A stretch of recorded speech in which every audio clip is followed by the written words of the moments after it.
is not the way I normally do it, but I'm on about take 10. I feel like I have marbles in my mouth this morning, but thank you for tuning into episode 116 of The Virtual Couch. I'm your host, Tony Overbay. I'm a licensed marriage and family therapist, taking this very carefully so that I don't have to do another take.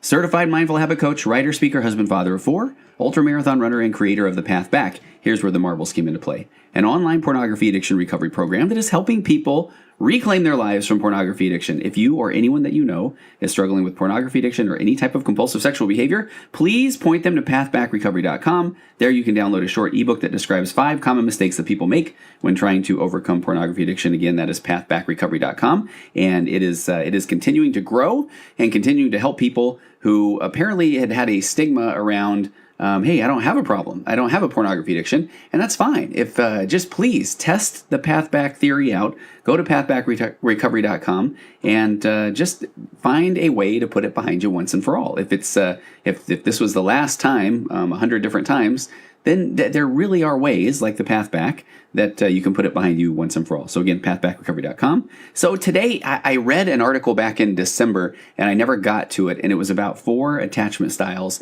And this is some really, really interesting information. Interesting information on how you interact as a couple or how you interact in the workplace. But I think that a quick study of these 4 attachment styles could do a lot of good. But before we get to that, just a quick reminder, please go to tonyoverbay.com and sign up there to find out more information on upcoming programs and exciting things like that. And stop by Instagram, find Virtual Couch, and please follow. And then also Facebook, Tony Overbay, licensed marriage and family therapist. So I think that is all the business.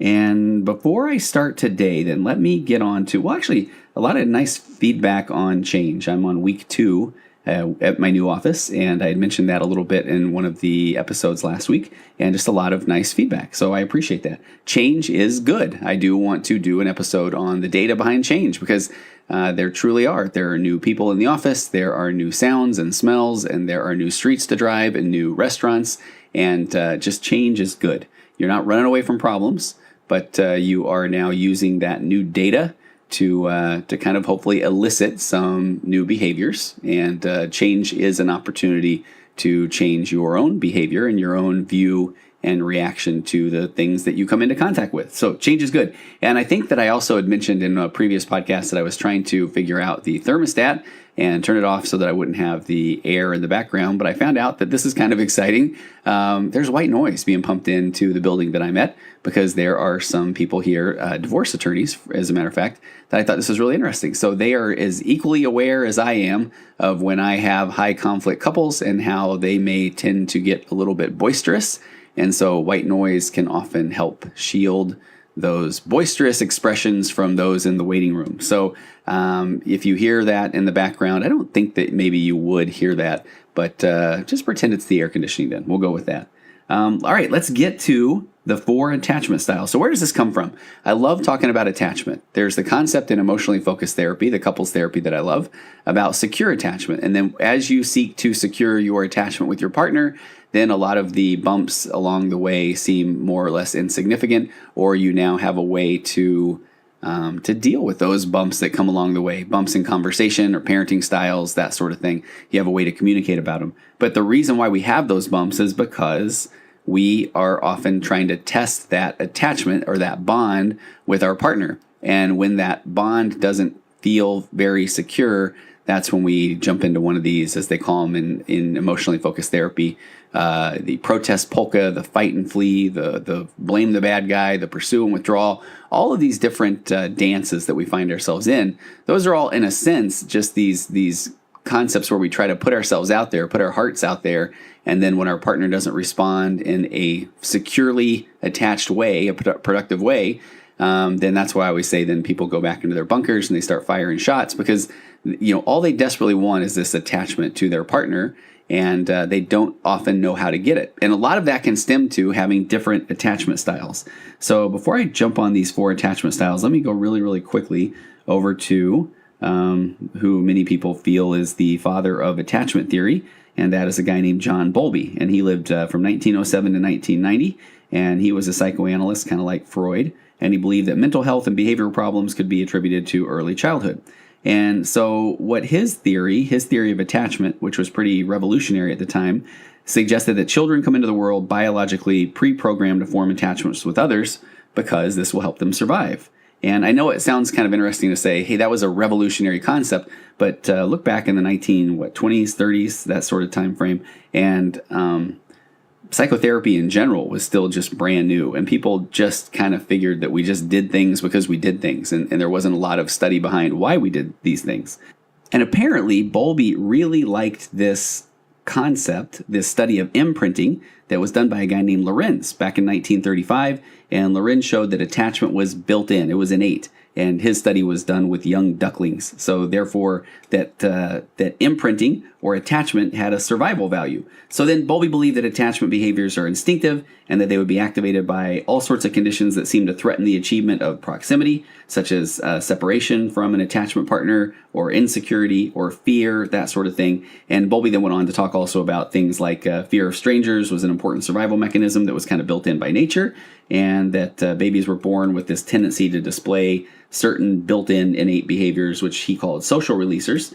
And those were things that ensured proximity and contact with the mom. So those were things like crying or crawling, all these things that would kind of make sure that the baby was starting to form the secure attachment primarily with the mom. One of those social releasers I love too was smiling. And I have to tell you, in church yesterday, there was this little just curly-haired baby that was sitting in front of us that was blowing out raspberries the entire time, had a gift of blowing out raspberries, and would just smile. And talk about a way to ensure proximity. I mean, I just wanted to be anywhere near that baby as that baby continued to smile. But I digress. So let's get to these attachment, these 4 styles of attachment, because I think this stuff is very fascinating. So I'm pulling from 2 different places. One is an article that was in the New York Times by a woman named Elizabeth Grace Saunders, and she is a time management coach. This was the one that I initially saw. It was back on December 18th. And it said the 4 attachment styles and how they sabotage your work-life balance. And then I also just pulled from a couple of other places on the interwebs, even the great Wikipedia, to pull some information about attachment styles. So what I want to do is I want to talk about these 4 attachment styles. Then I'll do a little bit of kind of the clinical explanation, and then we'll go into what Elizabeth Saunders talked about in this article, because I think she does a nice job of applying or making it applicable to your daily life. So to start, she says our subconscious programming, which was developed through our youth and into adulthood, plays a huge role in how we survive and thrive. And at this point, her article is about the workplace. So your attachment style could affect your office relationships. And I think that as you see, if we dig down about your attachment style, how it affects your personal relationships, primarily with your partner, maybe with your kids, your family, that sort of thing. And so Elizabeth says that you should know when to say no when you're asked to take on a new project, but oftentimes you still say yes, or your boss says that your report is good enough, but then you still go back and work until midnight perfecting it, or you're just stuck wanting to do better, but unsure that trying will even help, so a lot of times you do nothing. So if you are ever frustrated with these kind of irrational behaviors that you are aware of, a lot of that is this deep subconscious programming that we call your attachment style. And your attachment style really does just kind of play a role in how you relate to other people. And attachment style discussions typically arise in relation to the bond between parents and children or in romantic partners. But as Elizabeth talks about in her article, she says that in her work as a time management coach, she sees that individuals also attach differently in the workplace. And I think that was a very good application of these 4 attachment styles. So here's how to identify your attachment style. And then the goal here is with this awareness. And I think that's the thing I want you to keep in mind as we're going over these, that with that awareness, just kind of identifying what your attachment style is, kind of look at the way that your attachment style and some of the things that we'll talk about, how you interact with other people. And just that awareness alone should be kind of step 1 of saying, okay, I see what I'm doing here. And that would be step 1 in trying to identify ways to kind of, break that attachment pattern or that attachment style. So the first we're going to start with, they're considered insecure attachments. The first one is called anxious and preoccupied. And so just simply put, this is a negative view of yourself and then a positive view of others. So people who have anxious preoccupied attachment types, they tend to agree with these following statements. And this is kind of the clinical stuff that I love. These are the statements they identify with. Again, anxious preoccupied. I want to be completely emotionally intimate with others, but I often find that others are reluctant to get as close as I would like, and I am uncomfortable being without close relationships, but I sometimes worry that others don't value me as much as I value them. And I think that's a key component of an anxious, preoccupied attachment style, that I worry that people don't value me as much as I value them. So people with this style of attachment, they typically look for high levels of intimacy or approval, responsiveness from their attachment figure. So these are people that might, if you jump into the world of love languages, might be more of physical touch folks. They might be more of words of affirmation folks. So again, negative view of self, but they do still have this positive view of others. So they look to their attachment partner as somebody that really is important to them. And if they can kind of get those, again, words of affirmation, the intimacy, the approval, the responsiveness, then that's how then they feel like there is an attachment there. So sometimes they value intimacy to such an extent that they become dependent on that attachment figure. And I see this in marriage therapy a lot. They become dependent to the point of where, hey, if my partner would only be more intimate, or if they would kind of tell me what I'm doing, that I'm doing well more often, then, so there's that dependency, then I can go out there and slay the dragon. So a lot of times they feel this sense of anxiousness, and it only recedes when they are in contact with their attachment figure. So they often doubt their own worth as a person. They blame themselves for their attachment figure's lack of responsiveness. So if they are with one of the other attachment styles that we'll talk about here in a bit, then they just blame themselves. They're saying, man, obviously I'm not good enough for my attachment figure. That sounds very romantic, right? My attachment figure. But they feel like they're not good enough to gather the respect of their attachment figure. So people who are anxious and preoccupied with attachment, a lot of times they exhibit high levels of emotional expressiveness or emotional dysregulation or worry or impulsiveness in their relationships. So they might blurt things out. Things might be good one day, bad the next day. Emotionally expressive, just why don't you appreciate all the things I do for you? So again, that's anxious and preoccupied. Kind of jump into to Elizabeth Saunders' part in the article. She said that anxious preoccupied attachment, it's a fear of upsetting others, drives individuals with an anxious preoccupied attachment style. So she said this, and I love how she applies this. This fear-based approach leads to counterproductive behaviors. For example, struggling with a compulsion to check email incessantly just to make sure everything's okay. She goes on to say, how do you tell this is you in the workplace? If you operate from an anxious attachment style, you'll have at least two major time management struggles. The first is that your attention will get hijacked whenever you experience a perceived threat. You will feel negative bias, meaning that the email from a client must be a complaint, and the lack of acknowledgement from the boss must mean that they're already looking for my replacement. So although these thoughts might not be true, and they're likely not, but your anxious brain jumps to these negative conclusions and you get obsessed with these issues until they are resolved. She said the second time management issue is a severe allergy to setting boundaries. The idea of saying no may terrify you. And man, I have to tell you, I don't know if you're one of these you'll end up finding a lot of things that you might identify with these 4 different attachment styles. This one screams to me, this is I'm feeling a lot around this one because it is that saying no. I've had such a hard time of saying no over the years. So what do you do about it? To improve your time management, you'll need to calm your nervous system and get out of that fight or flight mode every time something happens at work. She said the best calming strategies include positive self-talk, peer support. She said, in this positive self-talk, it's not necessarily sitting in front of the mirrors, Stuart Smalley style back in the Saturday Night Live days, saying that I'm good enough and doggone it, people like me. She said it's more like, hey, let's wait and see what happens, or everything's going to be okay. And so if you still feel agitated, then you might need to ask for support to get clear-headed enough to move forward. And that can mean addressing the situation directly with a client or a colleague, or talking to an outside person for reassurance. Because if left to your own devices, then you are going to think worst case scenario and the sky is falling. So one more with this one. She says, when it comes to setting boundaries, start with something subtle like staying off email till after you leave the office. Or staying off email after you leave the office. Not until, but after you leave the office. That way you don't need to say, no, I can't do this tonight. You simply don't know about the assignment until the next day. So that can be a boundary to set.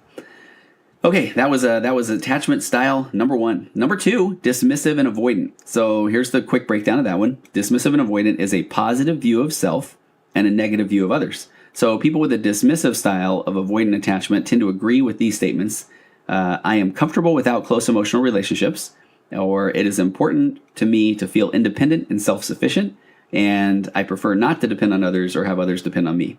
So people who have this attachment style, this dismissive avoidant attachment style, they do desire a high level of independence, of kind of being on their own, doing things on their own. And this desire for this strong desire for being on their own does appear as an attempt to avoid attachment altogether. So they do look at themselves, and this isn't, and none of these are said with judgment. This is kind of just data we're trying to gather, because they view themselves as self-sufficient, and they try to, they're invulnerable to the feelings associated with being closely attached to others. So they often deny needing close relationships, and some of them might even view those close relationships as not productive. Not surprisingly, they seek less intimacy with attachments, who they often view less positively than they view themselves. And people commonly note that this is a defensive character in an attachment style. People with a dismissive and avoidant attachment style, they tend to suppress or hide their feelings, and they tend to deal with rejection by even putting more distance between themselves and the sources of their rejection, which could be their relationships. So rather than, and here's in simplistic terms, rather than talking it out, they just kind of feel like, all right, that guy, that person did me wrong, and so I'm going to put some distance between me and that person. So let's jump into the practical world. Elizabeth Saunders, how she talked about this. So she says the same thing. Individuals with dismissive avoidant attachment at work tend to think that they are smart and everybody else is stupid. I guess that's a little more blunt. And she even says, maybe not exactly that stupid, but definitely not as smart as they are. They most likely decide what they should do, and then they ignore what others want.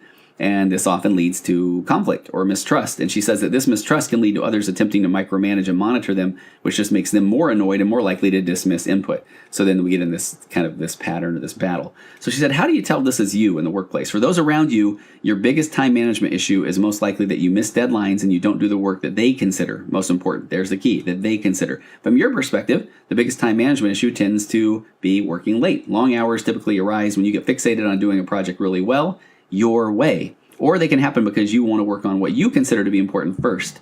And then you also have to complete work for others. So what do you do about this type of attachment style? She says to make a change, you need to start by acknowledging that other people may have a point. You may not agree with their stated priorities. You might think that you know better. And you might even think that the work that they do is, in fact, she says, stupid. But if you want to achieve greater success, if you want to have people micromanage you less and work fewer hours, then there will be times where you're better off listening to and doing what other people say.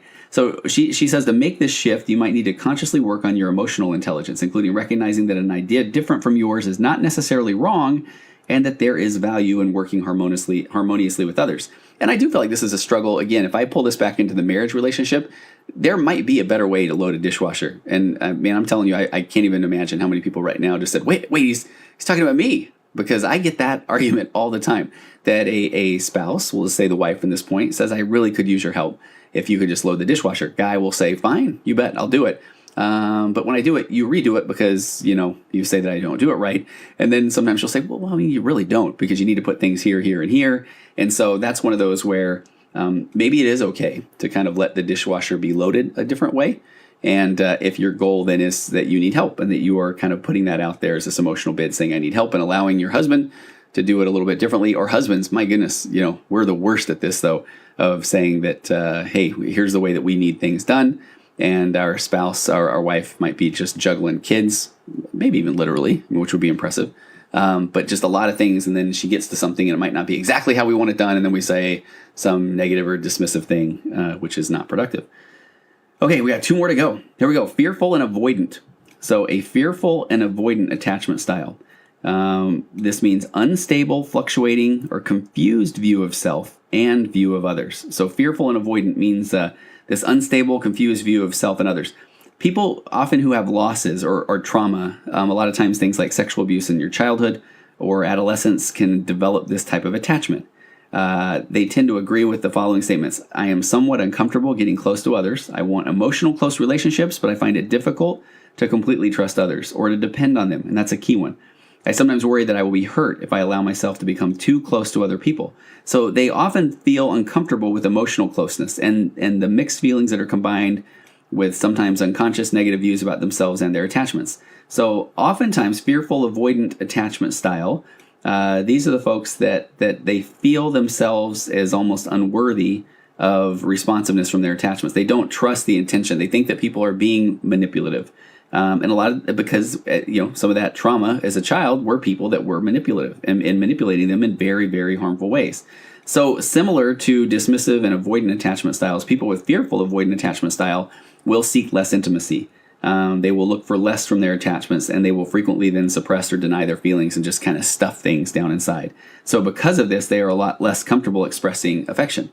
So let's jump over to Elizabeth Saunders, applying this to the workplace. She says, stuck is the best word to describe those with fearful avoidant attachment style. They have the fear of those with anxious attachment without the confidence that they can make things right. I think that's kind of, that makes a lot of sense, right?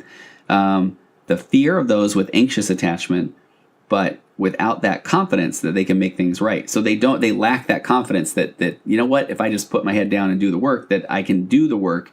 I might not have to rely on others. So somebody with anxious attachment would quickly open up a potentially, quote, threatening email, and they would reply to it as quickly as possible to avert danger.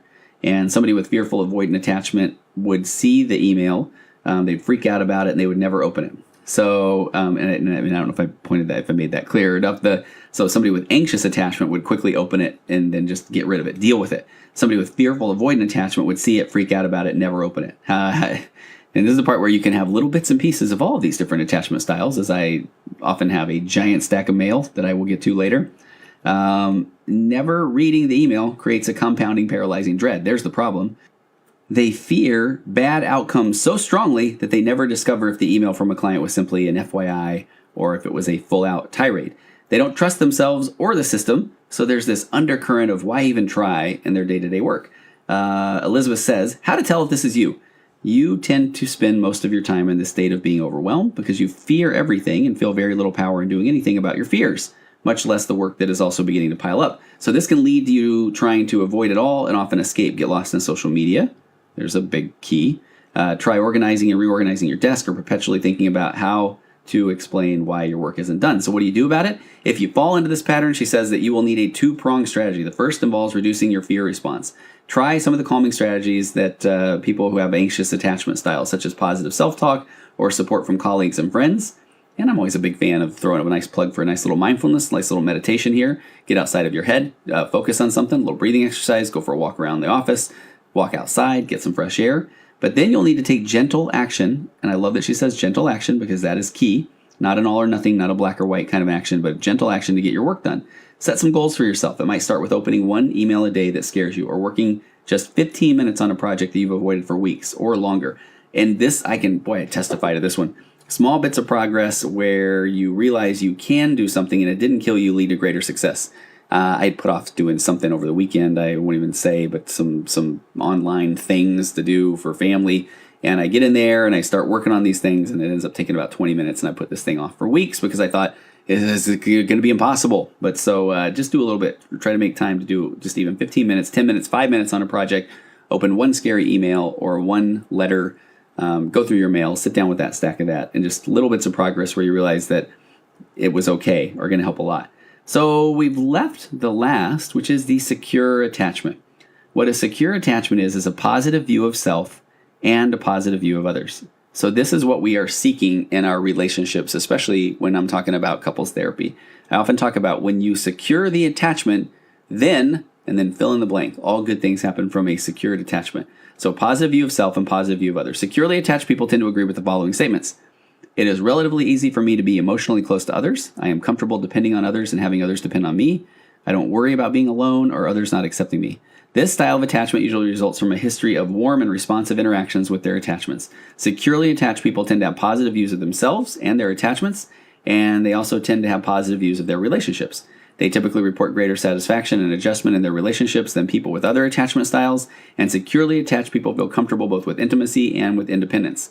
So again, our goal here is awareness. If you are aware of those other attachment styles, and if that is what you are struggling with, one of these other attachment styles, with that awareness and the tools. This is why I think things like emotionally focused therapy, EFT, is so good, because it is a framework that provides a method to secure the attachment, to help you get to this more of a secure attachment. Secure attachment and adaptive functioning are promoted by a caregiver who is emotionally available and appropriately responsive to his or her child's attachment behavior. And so if we look in terms of what we're trying to do in our relationships with people, with our kids, with our partners, that we want that same thing. We want a person who is emotionally available. That is the key. Can I come to my partner and say, let me take you on my train of thought, and not have them say, hey, that's nuts, or why would you even think that, or see what I have to put up with? None of that is a recipe for emotionally availability. Those with secure attachment styles at work, let's go to see what Elizabeth Saunders putting this into the workplace. She says that those with a secure attachment style at work take tasks as they come. They do what they can. They address the issues that come up easily. Starts to sound easy, right? They work hard. They do not fear saying no when they feel they need to. They know that they are capable and they are confident and that others will respond to them well. How to tell if this is you? You generally fare best when it comes to managing your time. You're comfortable prioritizing tasks and asking for help when you need it. You also feel comfortable setting healthy boundaries. I was already getting my own joke. Writing was going to be. I was trying to go into this. How to tell if this is you, because all this stuff, the secure attachment sounds so good, right?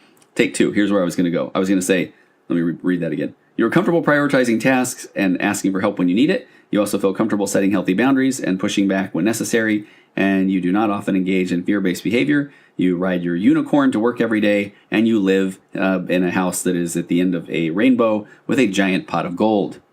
I'm not really saying that, but this is possible, secure attachment. But I mean, this is making it sound like, who is this person that has all this together? And all these things are on a spectrum. They are. What to do about it? If you have secure attachment styles at work, you are most likely managing your time well, achieving a good work-life balance. Stay secure, but be aware. Regularly ask for direct feedback, so if there's something you need to work on, you can make changes. And if you notice that something seems off, for example, a big downgrade in the quality of communication with your manager, don't dismiss it as though they're distressed. Follow up in person or via email. Say that I noticed we're not communicating well. Have I done anything to make that happen? So Elizabeth Grace Saunders, great article. Again, I think it was in the New York Times. I'll have a link to it in the show notes. But she's a time management coach and author of the 3 Secrets to Effective Time Investment: How to Invest Your Time Like Money and Divine Time Management. And she is a regular contributor at Harvard Business Review and Fast Company. But I loved that article. So the 4 different attachment styles. Remember, they kind of come from this place of seeking a secure attachment and being able to identify what your attachment style is and having some awareness around that will help you recognize where you can start to maybe be a bit more vulnerable in your relationships. Those attachment styles, again, were anxious and preoccupied, and that is a negative view of self and a positive view of others. The next one we talked about was dismissive and avoidant. That's a positive view of self and a negative view of others. Following that one was one called fearful-avoidant, an unstable or fluctuating or confused view of self and view of others. And then last but not least, we had the secure attachment, positive view of self and a positive view of others. So hopefully you've identified with one of these, or maybe even a couple of them, and that will not make you feel like, oh man, what's wrong with me, but more of a, okay, that makes more sense. That makes sense why it's hard for me to attach to my partner or try to attach to my partner, especially if we have these different attachment styles.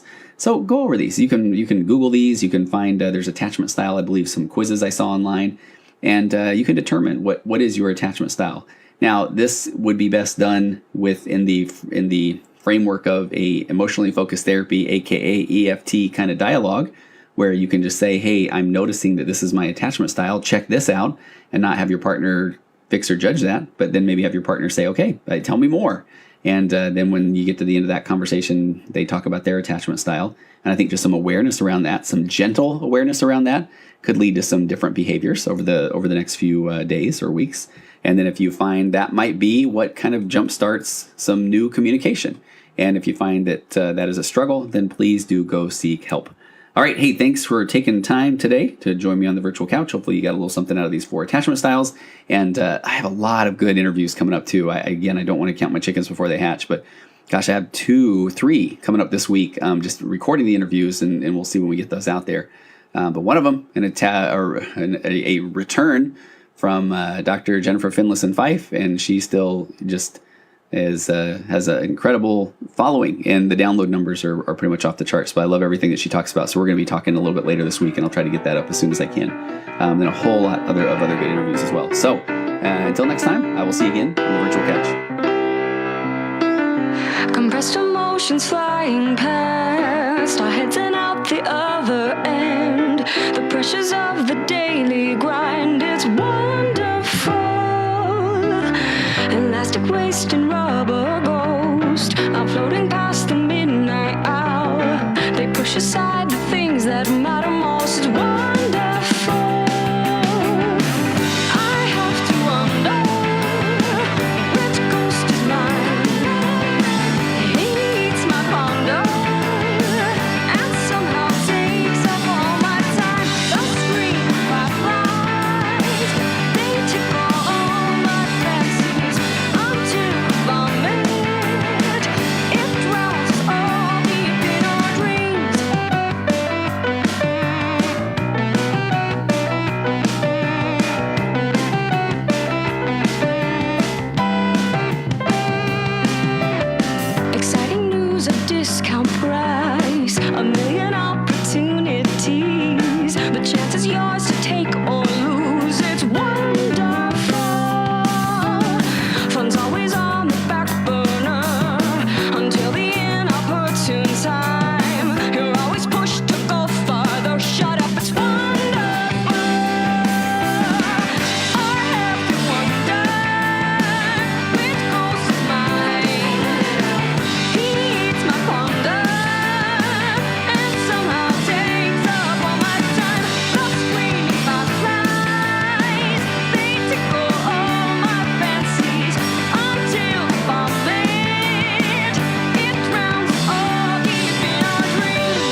explode. Allow the understanding through to heal the legs and hearts you broke. The pain is wonderful.